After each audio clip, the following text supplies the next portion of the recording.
Viewers, welcome to mom's kitchen. ఈరోజు మీకోసం keema curry చూపించబోతున్నాను. 1/2 కిలో కైమా అండి. ఇది బాగా క్లీన్ చేసి పెట్టుకున్నాను. ఒక కుక్కర్లో కైమాను వేసుకొని అందులో కాస్త పసుపు పొడి, 2 స్పూన్స్ ధనియాల పొడి,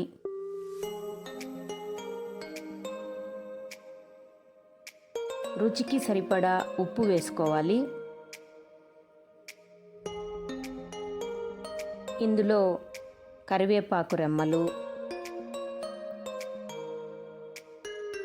కొత్తిమీర,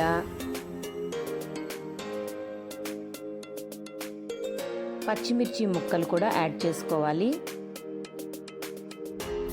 నేను మటను, కైమా ఇలాంటివి కుక్కర్లో ఉడకబెట్టేటప్పుడు వాటర్ అస్సలు పోయినండి.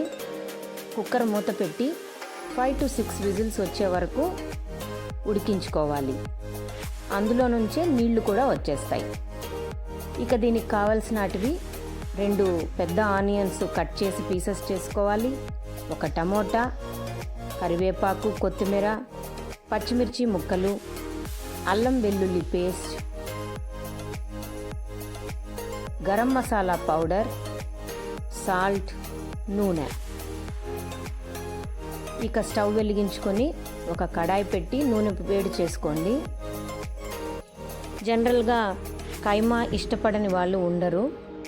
పిల్లలే కాదు, పెద్దలకు కూడా ఇష్టం.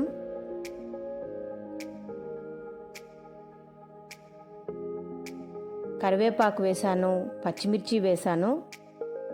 ఇప్పుడు ఆనియన్స్ కూడా వేస్తున్నానండి.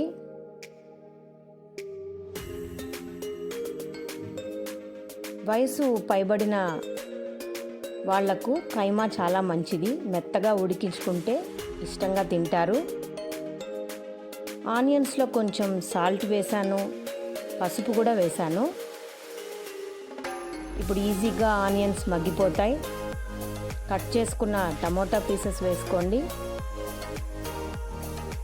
మా ఊళ్ళో డీలక్స్ హోటల్ ఉందండి. సిలోన్ పరోటా అని చేస్తారు. మటన్ కీమా ఆమ్లెట్ వేసి చపాతీలో స్టఫ్ చేస్తారు. చాలా బాగుండేది. అది కూడా తొందరలో ఆ వీడియోని అప్లోడ్ చేస్తాను.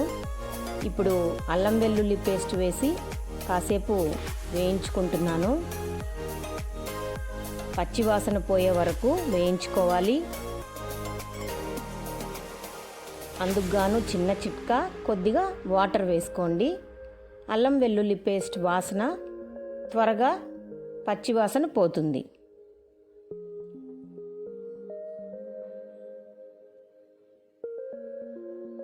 ఇలా కాసేపు మగ్గాక కారపొడి, ధనియాల పొడి వేసుకొని, గరం మసాలా కూడా 1 స్పూన్ వేసుకొని బాగా కలుపుకోండి.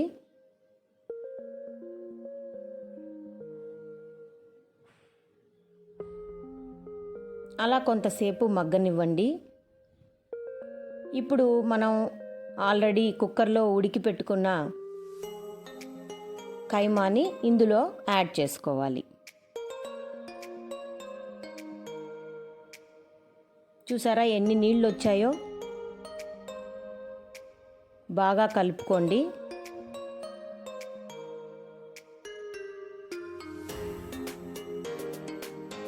ఇన్ఫాంట్ బేబీస్కి కూడా, అంటే ఆల్మోస్ట్ 1 year వచ్చిన పిల్లలకి మెత్తగా కైమాను కారం లేకుండా ఉడకబెట్టి ఫుడ్గా పెడితే చాలా స్ట్రెంగ్త్ అండి.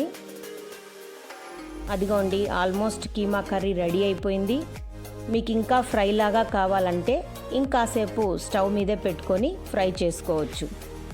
కొత్తిమీరతో గార్నిష్ చేశాను. ఇంకా తినడమే తరువాయి భాగం అండి. ఇలా చేస్తే తినని వారు ఎవరుంటారు? కుకింగ్ అంటే చాలా ఈజీ అండి. కాకపోతే ఇంగ్రీడియంట్స్ అన్నీ దగ్గరలో ఉండాలి, మనకు కాస్త ఓపిక ఉండాలి. ఇలాంటి రెసిపీస్ ఇంకా చూడాలంటే నా ఛానల్ని సబ్స్క్రైబ్ చేసుకోండి. సబ్స్క్రైబ్ చేసుకున్న వారికి అందరికీ థ్యాంక్స్ అండి. మీకు ఈ డిష్ నచ్చితే లైక్ చేసి షేర్ చేయండి.